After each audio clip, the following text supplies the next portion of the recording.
Oi, gente. Meu nome é Flávia Marquezine, eu sou professora de Direito Ambiental, Direito Urbanístico e Compliance, e hoje eu passei o dia com uma série de demandas envolvendo a revogação das resoluções 302, 303, 284 e 264 do Conselho Nacional de Meio Ambiente, respondendo a pergunta de alunos, de colegas, de jornalistas, e aí eu resolvi gravar esse vídeo, para a gente ter uma visão um pouco mais geral e entender como a coisa funciona. Tá?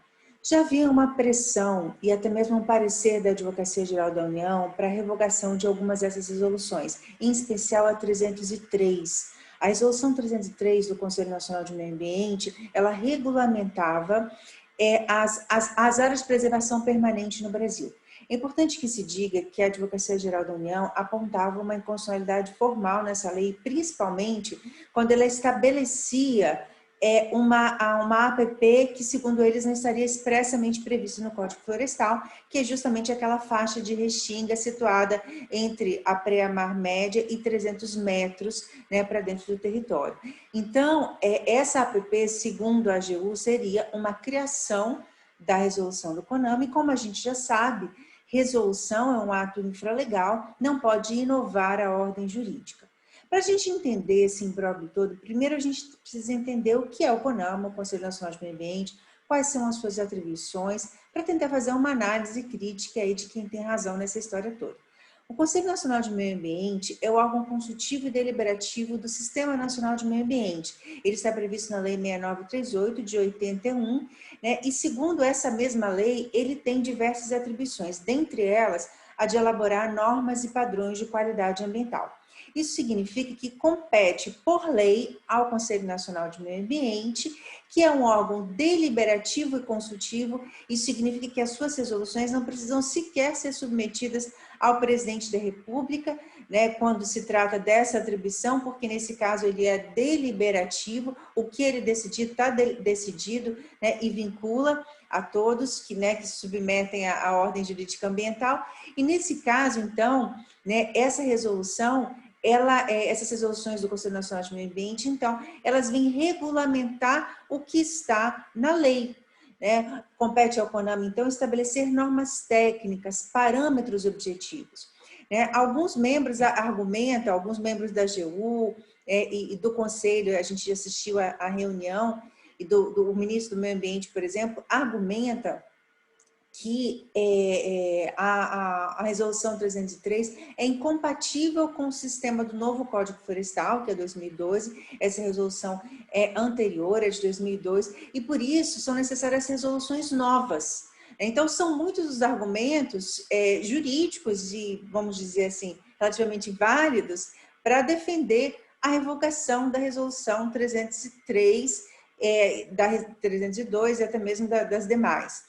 Agora, a gente precisa ter um olhar crítico para essa questão. Primeiro, a grande maioria dessas soluções do Conselho Nacional de Meio Ambiente, elas são anteriores a 2012.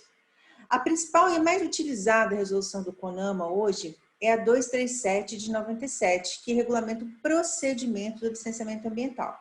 Até 2011, antes da edição da Lei Complementar 140, essa lei regulamentava até o exercício das competências materiais em matéria ambiental, ou seja, ela fazia, às vezes, de lei complementar. Ela sempre foi formalmente inconstitucional, mas nunca ninguém se mexeu para, né, revogá-la, porque se hoje se revoga a Resolução 237, né, se instaura um caos na ordem ambiental, porque não se tem um procedimento definido para o licenciamento ambiental em âmbito federal, uma vez que vocês bem sabem, a gente não tem ainda uma lei nacional. Então, eu até acredito que essa lei nacional vai ser aprovada, mas enquanto não é aprovada, né, a gente vai engolindo a lei com essas inconstitucionalidades formais que ela tem. Em relação à resolução 302, né, desculpa, 303, que regulamenta as APPs, ela cria parâmetros objetivos para aplicação. E a gente sabe que, ainda que a APP seja definida no Código Florestal, muitas vezes a gente precisa de critérios técnicos. Por exemplo, quando ela diz que são APPs os topos de morro, você, leigo, sabe o que é um topo de morro? Sabe, a partir do momento que calcula para saber se aquela parte é o topo, não é o topo, qual é a medição, os critérios de aferição disso?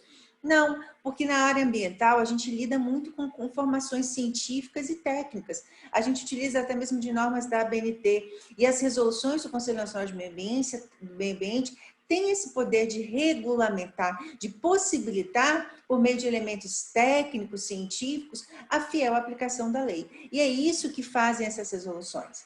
Então, esse argumento de violação da reserva legal, de que elas, né, tratam de matéria legal, na minha opinião, elas são falaciosas, porque, na verdade, elas são regulamentos e são exercidas dentro dos limites das suas competências.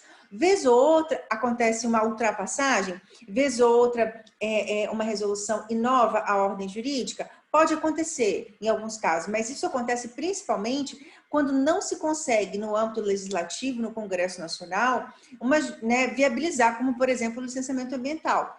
A gente só tem uma resolução regulamentando o procedimento do licenciamento ambiental porque o Congresso até hoje não conseguiu aprovar uma lei geral. Em relação especificamente à resolução 303, então, a sua revogação vai gerar uma situação, né, de extrema insegurança jurídica. Tudo bem, deixa de ser APP essa faixa em alguns locais, mas aí a gente tem leis estaduais, leis municipais a regulamentarem, resoluções locais também, então a gente vai gerar ainda mais conflito entre essas resoluções. Né? A revogação dessa resolução, a meu ver, tira a responsabilidade do governo federal pela definição da exigência de licenças e outras limitações e até mesmo a vedação do governo federal e transfere mais uma vez para os estados e municípios. Então, aí fica fácil. Olha, não sou eu, presidente, revoguei as resoluções, eu, presidente, fiz tudo que estava a meu alcance para viabilizar essa obra, mas são os governadores e prefeitos que não estão permitido. Essa tem sido uma postura corriqueira do nosso presidente e que, mais uma vez, denota ser o caminho da revogação dessas resoluções, porque existem leis estaduais e municipais que já trazem essa proteção, essa restrição. Com os manguezais, a preocupação é um pouco menor, porque o Código Florestal já protege os manguezais em toda a sua extensão. Então, os manguezais em toda a sua extensão já são APPs. A revogação dessa resolução ela pode dificultar pela perda de critérios técnicos, mas ela não inviabiliza a proteção, como vai acontecer com a faixa de Restinga, que de fato é a mais prejudicada, né? A Restinga, então, passa a ser o bioma mais afetado por essas revogações todas. Tá? Então, essa é uma questão assim, importante, a gente precisa pensar. Já existe alguns projetos de lei, assim que esteve notícia da revogação, alguns parlamentares já apresentaram projetos de lei para tentar, por meio do exercício legislativo, substituir essas resoluções. Isso pode ser uma boa saída, né? Traz até mais segurança jurídica, mas é importante dizer que a gente não pode esvaziar os órgãos ambientais como vem acontecendo. O Conselho Nacional de Meio Ambiente tem uma importância muito grande, né? A participação popular na defesa do meio ambiente é um princípio constitucional, além de tudo é um princípio que consta de tratados e declarações internacionais, das quais o Brasil é signatário.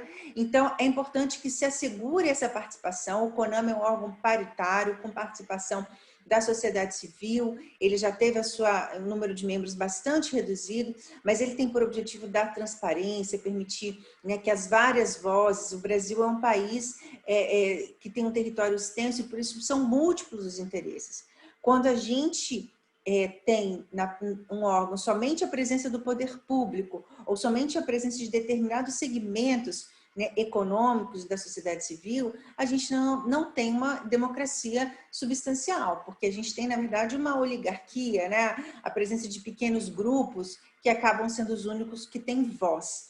Então, essa é uma preocupação muito grande nesse processo. Como eu disse, juridicamente, existem fundamentos válidos, embora questionáveis, para essas revogações.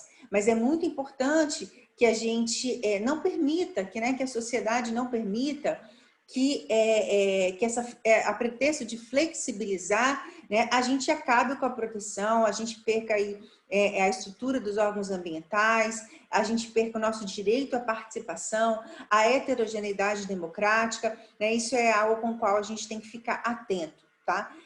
Outras duas resoluções, a 284, a 264, uma trata da possibilidade de utilização dos fornos de cimento para incineração de resíduos. e inclusive de agrotóxicos. Então, a gente tem aí, mas aí nesse caso foi apresentada uma resolução substitutiva, e temos também a revogação da resolução que exigia licenciamento ambiental para as atividades de irrigação. Nesse caso, tem uma série de fundamentos econômicos também, né? Pressão de setores nessa revogação, inclusive os benefícios fiscais que estavam sendo prometidos a agricultores rurais estavam esbarrando nessa questão da existência de licenciamento e outorga de uso da água, e com isso, ao governo a deixar de exigir esse licenciamento, ele poderia simplificar, exigir uma licença única, simplificada, ele poderia transformar o licenciamento, exigir um licenciamento simples, ou pelo menos algum instrumento que fizesse com que o poder público pudesse adequar, né, exigir a adequação desses sistemas de irrigação a tecnologias mais modernas, mais sustentáveis, a gotejamento e outras técnicas ainda mais eficazes e mais sustentáveis de irrigação, mas com isso, com a simples revogação e não substituição da resolução, a gente acaba tendo mais um vácuo legislativo. Então, assim, na minha opinião, e aí eu falo também como procuradora, a nossa experiência é de que quando a gente está tendo alguns problemas de aplicação, seja com uma resolução, com um decreto ou com uma lei, o caminho é substituir, é fazer as atualizações, as adequações. A resolução é incompatível com o novo Código Florestal, então vamos apresentar uma nova redação, discutir, adequá-la, avaliar o que vai ser recepcionado ou não por nessa nova ordem jurídica, e não simplesmente sair revogando e deixando essa situação de insegurança jurídica. É muito importante que se diga que o governo federal, uma das grandes bandeiras, né, principalmente do ministro do Meio Ambiente, é trazer segurança jurídica para o agricultor, para o empresário, para o industrial, e ele, nesse caso, ele está trazendo imensa segurança jurídica, porque ao revogar resoluções que trazem critérios técnicos e objetivos, como é o caso da resolução 303, que traz critérios gerais, ele deixa grande parcela desse poder a cargo dos órgãos ambientais. Ele aumenta a discricionariedade e, consequentemente, a insegurança jurídica.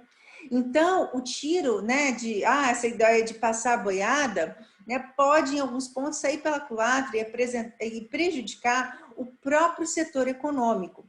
Por outro lado, quando você vê a revogação de atos que, perante a comunidade nacional e internacional, são vistos como protetivos do meio ambiente, você prejudica ainda mais a imagem do Brasil no exterior, dos mercados que já consideram a sustentabilidade nas suas análises de risco.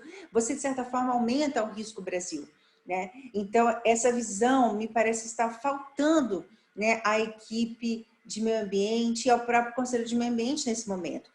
Um dos membros do Conselho, na reunião, ele fala que um dos receios dele é que existe uma espécie de guerra ambiental entre estados e municípios. Aquele que mais flexibilizar as suas regras vai atrair mais negócios.